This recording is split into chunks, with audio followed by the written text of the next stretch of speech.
Hey everyone, welcome back to my channel and thank you for being here with me today. This is a collective message for everyone. So this is a spiritual message that universe wants to get out to you. So if you have clicked on this, chances are there's something good in here for you, something that's going to help you along your journey. Before I begin, please subscribe to the channel if you haven't already. I'll love you forever if you do. It would mean a lot. So thank you so much for being here and of course being a part of my YouTube fam. Now, this is going to be a little pyramid reading, and I'm really going to be looking at what's culminating in your life here. So call it synchronicity, call it fate. You've been brought here for a reason. And there's a lot of structural changes that are happening within you, whether you're aware of it or not, in your day-to-day life, in your career, in your love, whatever it is that you've got going on, right? And I want to start this reading off by looking at the bottom row. And what we have here is there's a lot of stresses that have been coming into your life. And you can see that I'm really drawn to that Queen of Swords straight to the Hangman. And there is some sort of words that you've been waiting for. Or there's a conversation that needs to happen, but it's been a long time coming. The Queen of Swords faces the Hangman. Or it's a conversation some other person or some other energy might not be ready for at this very time. So I'm getting some of you are caught in a bit of a limbo phase, and I'm getting it's a stressor. It's agitating you. But I feel like this Hangman, it's just sort of left you in a state where you're like, what's going on? You might have been ghosted. You might have not heard back from a certain person or a certain party. And this is something you keep thinking about. But it's almost like Spirit wants to tell you, the more you keep thinking about it, the more you keep putting pressure on it, and you're trying to make it happen faster than it needs to. Sometimes things need to happen in their own time, you know. It's hard. I know it's hard. We want them to happen sooner.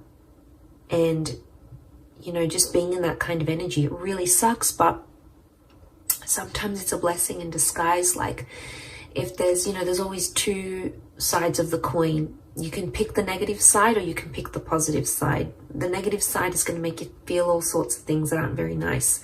Positive side might make you feel good things, might make you feel more hopeful, might make you feel more optimistic, might make you take more initiative. So I want to say that there's that situation here, and you really have to trust the timing of the universe, and you have to trust yourself with this.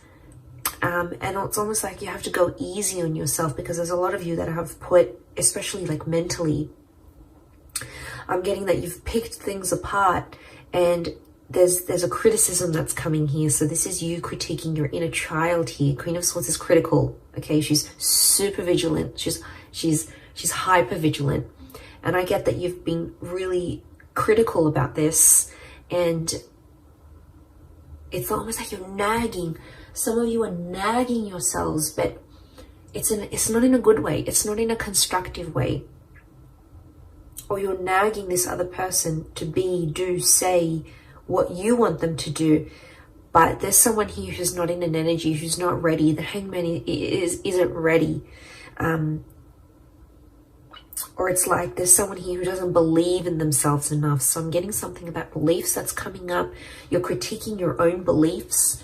It could even be someone around you critiquing your beliefs. Either way, I'm getting a heavy criticism here. And so you guys just need to lighten the load. I mean, we all go through it. You know, and the Two of Wands is here. It's reversed. It's something about not having options. Some of you feel a bit blocked. You're not knowing where to go. I don't know if this is social media. When I see the world, I think worldly connections, right? I think of what you see online, what you see on one side of the coin. Remember, there's always two sides. So I feel like some of you, the world around you, this could be your environment, this could be where you work, the family that you're in, the social media pages that you follow. This is your diet, guys. Like, diet is not just food alone. Diet is what we take in, what we listen to, what we read. You know, it's what we feed ourselves mentally, physically, spiritually. And a lot of you are just, you're out there, and Spirit wants to tell you you're only doing a handful of things, or you could be doing more, or you're kind of limiting yourself, because Two of Wands, the option card, is reversed. It is the card of taking chances, and it is the card of making things happen, but it's reversed. Okay, there might not be movement right now, and hence why you're feeling that 9, but this is a heavy load to bear, this bottom row. And you know, there's a lot of things happening right now in the world, astrologically speaking as well. And there's a heaviness, because the 9 of Swords is that adversity, right? It's the stressor. But the 9 is also an ending. So I don't know if some of you have had some sort of ending here, with a person, a connection, an ending in your life recently that has caused these stresses. But let's look at it as the foundation of what it's going to culminate to, that you're going to build up from here. And I feel like there's hope. I feel like I'm getting a little bit emotional as I say this, but there's some of you out there and you feel like there's no way you can turn, or that you feel like there's no option, but there is. A 9 is always transformational. A 9 is always powerful, okay? It's the next phase. And even as I say this, I feel like I'm getting like this is bubbling up inside of me. I don't know if some of you are relating to this in a sense where you feel like things are just bubbling up, or you're bottling things up. But I feel like the 9 of Swords is telling you to let go of some things. I don't know if it's this heavy criticism. I don't know if you need to let go of what this world is, or some worlds that you might be part of that might not be healthy for you. Or, you know, letting go of trying to critique yourself into being someone you just know yourself not to be. You know, this is about the truth at heart, right? Yeah, I feel like it's a really spiritual message. I do. But I feel like the 9 of Swords, there's a darkness that some of you are going through. And I feel that darkness is showing up. You can see horizontally in the placement, in the horizon placement. You've got the 7 of Cups. So this is that uncertainty that you're living with.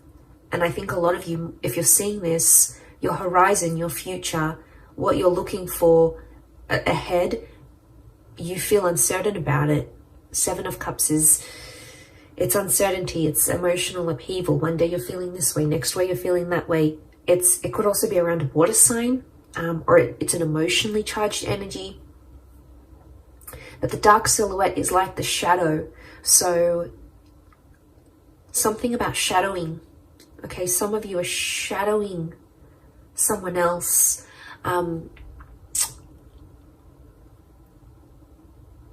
Okay, or you feel like you're in the shadow of your life. You could feel like you're in the passenger seat of your own life. You're not in the driver's seat of your own life. Some of you need a kick up the bum here. You need motivation, and you need to work on that inner gratitude, because you have so much around you, so much to be grateful for, so much to live for, so much to do and be and experience and have and manifest.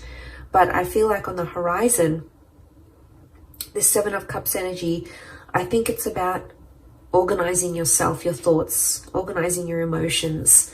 And that's not always easy to do. But you know what the 7 of Cups reminds me of? A vision board. I actually need to do my vision board soon. That reminds me. It's been in my mind for a while now. And I'm not surprised it's come up in this reading. visualization and manifesting work hand in hand with each other, okay? As someone who uses this and has manifested so much in my life, I can only speak of its merits. I'm telling you, create a vision board on your computer, on your phone, print it out, put it wherever you need to put it, keep it in your thoughts, keep it in view, because this is going to help settle out that Seven of Cups energy. And it's going to filter out when you look at the vision board, you'll know this is what I'm leaning towards more. This is what I keep looking at. This is what I keep looking up online. This is what I keep seeing in my day-to-day life. It's interesting how the universe will converse back to us through our desires. But there is a sifting of emotions that needs to take place. I don't know if it's the conversation with the Queen of Swords that you're waiting for. And then it's like, oh, I'm going to have that conversation and then I'm going to know how I feel. It's almost like the feelings have to come before that conversation. And it could be inner dialogue, right? It could be what you're saying to yourself, not necessarily what you and someone else is saying from each other.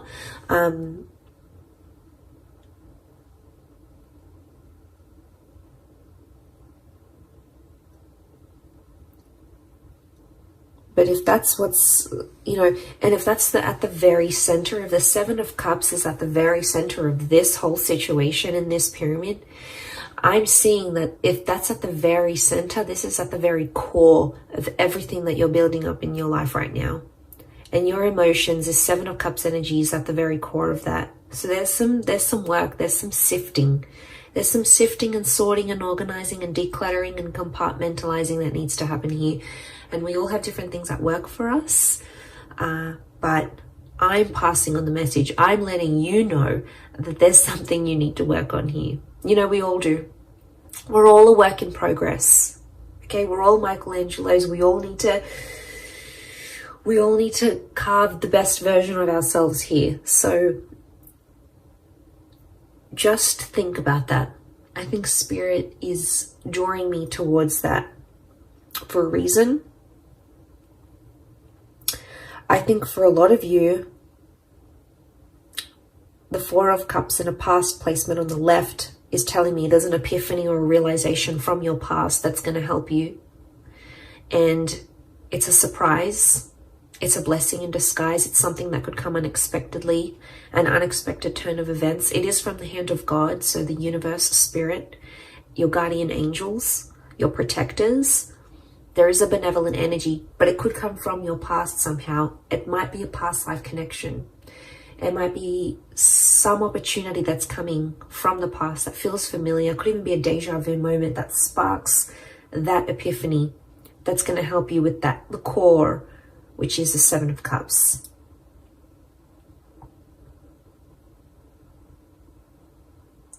So I wouldn't be surprised if the past comes back, but it's going to be more helpful than it has ever been for you. And then you're able to move forward. Queen of Pentacles is in a very supportive place. It could be an Earth Queen. So we've got a Taurus, Capricorn, or Virgo here. You've got an air and the Earth Queen. So it could be an air and an earth figure in your life who's going to help you. I'm getting support. When I look at the Queen of Pentacles here, I feel like she's in a supportive role or a supporting role. You've got a bit of luck next to this person, or they're going to bring you a little bit of luck that's going to change things here for you.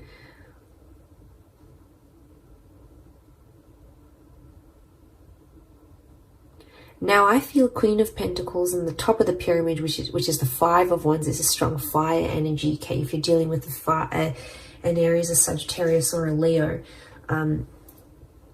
they're coming through quite strongly, right? But you've got someone in a supportive role. But the Five of Wands it's some heavy energy. So you're coming up, it's a climax, and it's coming up to some heavy energy. It could involve other energies, so other people, their advice, their opinion, their thoughts. Could be friends, family, people you're in relationships with.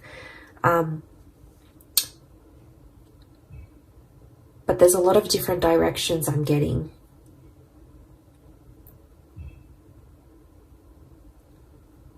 So I'm getting there's something here that you know truly resonates within your heart, and it's a direction you know you want to go at.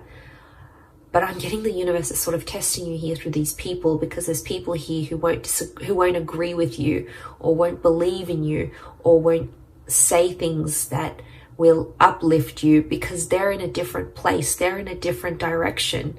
You're zigging, they're zagging. So there's a mismatch of frequencies happening here. And it's going to bring a lot to light. It doesn't have to be a negative experience. I just think the Five of Wands it is an argumentative energy. But look, all their wands are so different, and they're pointing at different directions. And it's not a cohesive energy. So what that's telling me is that there's only so much of people's energy that you can take on here. And the only way to grow, you have the tree of life. You have the tree of life in your reading. The only way to grow is to do it from within. And I think this is a very powerful reading. I don't think I've gotten this emotional in a reading for a long time. But I feel like I'm feeling the weight of people's energies. And I think in where we're at energetically, that Five of Wands is super powerful, because I feel like there's a lot of people's energy, and it's just dampening you. It's not letting you be the best version of yourself. It's not letting you be truthful to who you are and where your heart wants to take you. So I think it's going to illuminate a lot. I do. You've got the Star of Creation. So I feel like a lot of you are in that creative process. You're in the creation process of creating. And I feel like there's other energies around you that the universe is trying to show you just how much things are changing, and just how much people no longer maybe align with what you're wanting, with where you're at, with your energy, your frequency, your vibration. And that's okay. It's not a bad thing, because to get to the Nine of Cups, which is the wish card, okay, which is having everything your heart's wishes, dreams, spirit desires, you have to go from the 7, you need to go to the 8, and you got to go to the 9. And what is 8? 8 is the soul searching card. So consider this reading a big sign for you to go out there, go forth and do that soul searching for you. And it doesn't matter what people say or think they know or know what they think. All that matters is that you're doing with what's in alignment with you, what's truthful to you. And you know, that's big. I really feel like that's a big, big sign for you. And I feel there's something within you here that's going to spark a change. And I hope this reading is it. I hope it needed to reach you. It's a spiritual message more than anything, for sure. But, you know, if you've clicked on it, there might have been something here for you. And I'm glad I got to put this message out, because I think a lot of us needed to hear it. I needed to hear it myself. So I hope in me sharing this message, it has helped whoever's out there on the other side watching and going through this kind of energy. Know that you're not alone, and know that you have support, and know that you are being protected here. You've got the hand of God here, so you've got divine intervention. So you've got someone looking out for you here. So that's really nice to see. But I'm going to leave it there. So I do hope this reading has been helpful. Much love to everyone out there. Don't forget to subscribe, hit the like button as well. Thank you everyone, and until next time, bye for now.